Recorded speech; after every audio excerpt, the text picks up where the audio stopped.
welcome back to another Film Geek movie review. Today, after the day job, I am off to check out an early screening of the movie No Hard Feelings, starring Jennifer Lawrence. So, what is the plot of this film? Well, Jennifer Lawrence plays a woman that's on the verge of losing her home, which is apparently very important to her family. It doesn't really give me a lot of information in the trailer on that, but anyways, on to the antics. In order to save her house, she answers an ad in the paper to look for a woman to help a rich family get their introverted son out of the house and dating before he goes off to college. Give him some life experiences and a little bit of fun because he spent so much time studying and preparing to go to, I think it's Princeton or something, one of those highfalutin, fancy-dancy, what are they called? Ivy League schools? I don't know. I didn't go to one of those. I went to what's known as a liberal arts college. So I don't know how well educated I am. Anyways, I digress.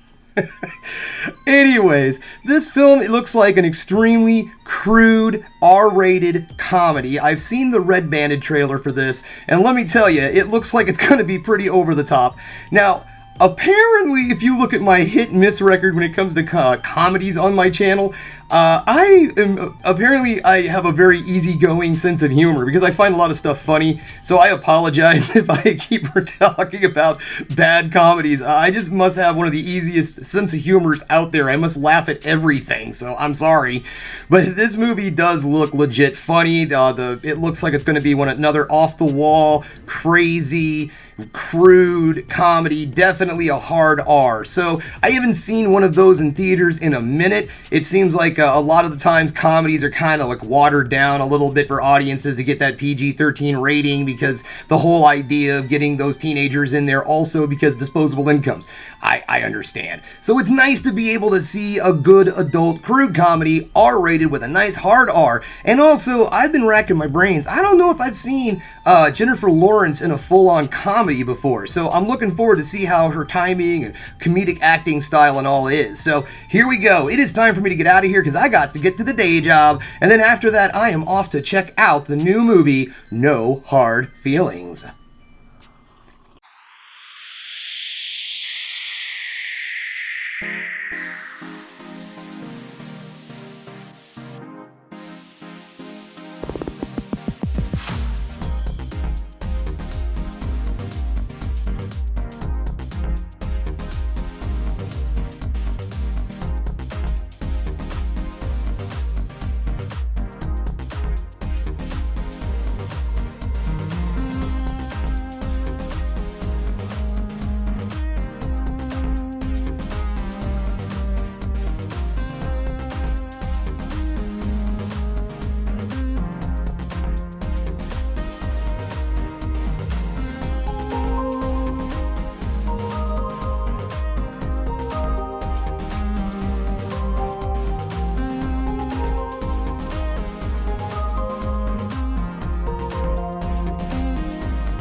Welcome back. Just getting home, and you know what, guys? This movie really surprised me.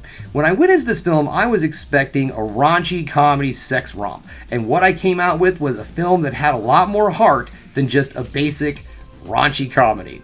Alright guys, we're going to do this like I likes to do. We're going to start off with the negatives, and then we're going to move into the positives to end the video on the ever so important high note.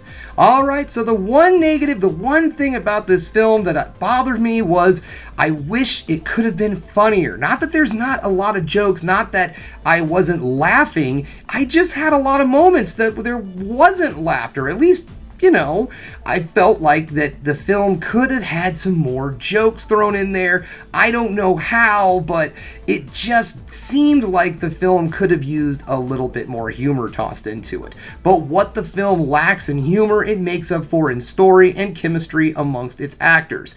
So yes, the one big negative of this film is that I wished it was funnier. Now, the movie does a great job with the humor, don't get me wrong. There's great comedic scenes where, you know, they kind of do the whole thing where they go out on a date and wackiness ensues. They go to the beach and funny things happen while they're there. That's the kind of stuff that happens in this movie.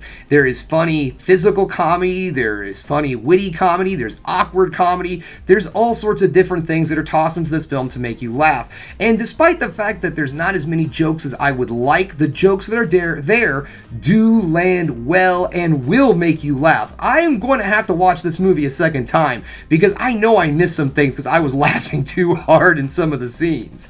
So yes, the only problem with this film was I really wished it would had a little bit more jokes in it, but it honestly doesn't drag the film down to where it's unwatchable or anything of that sort. This is just more of a personal complaint, and to be perfectly honest, I'm just being a little bit on the nitpicky on this one. Alright, so let's move into the positives, shall we? The first thing I want to talk about is the performances. Jennifer Lawrence was great. She had great comedic timing. She was convincing in her role. She was not just funny, but she also knew how to pull the heartstrings when needed to. She did an excellent job in this film. I really liked her. And also, too, the young man that plays opposite of her, Andrew Barth Feldman, did an excellent job. I thought he was very good in this film. I'm not familiar with the young man's work, but he has got a great future in the business if he keeps going like this. He was a very funny guy. He did a great job with his role, and playing off of Jennifer Lawrence, he was great at it. The two of them had excellent chemistry together. I really think that they were the brightest shining parts of this film, because if those two weren't convincing together, this movie would have completely fallen apart and wouldn't have been very good at all. You see, the thing is that the story of this film is not necessarily a raunchy comedy. It's actually a story about two people discovering the next stage of their lives kind of together. And I liked that. So the story is very strong. The acting is great. There's great chemistry amongst our cast.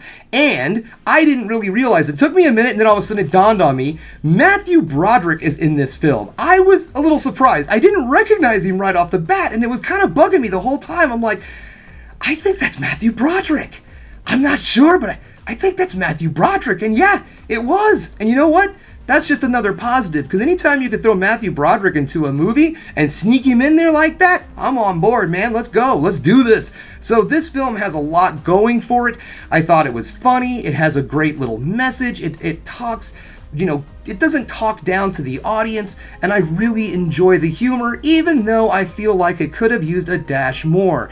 Now, is this a film that you should see in theaters? I think so. If you're in the mood for an R-rated adult comedy, I think this is an excellent one to get out there, get a babysitter for the kids, and go see a movie. Have a nice little date night about a movie where a woman is hired to date a 19-year-old man. I mean, that doesn't sound like a great date night. I don't know what does. All right? Hey. Okay, guys, well, that's all I have for you today. If you liked what you saw here today, go ahead and subscribe to the channel, ring that bell for notifications, and give me the old thumbs up so I know you like what you're seeing. And if there's one more thing you could do, folks, that is keep watching movies. You know I'm gonna.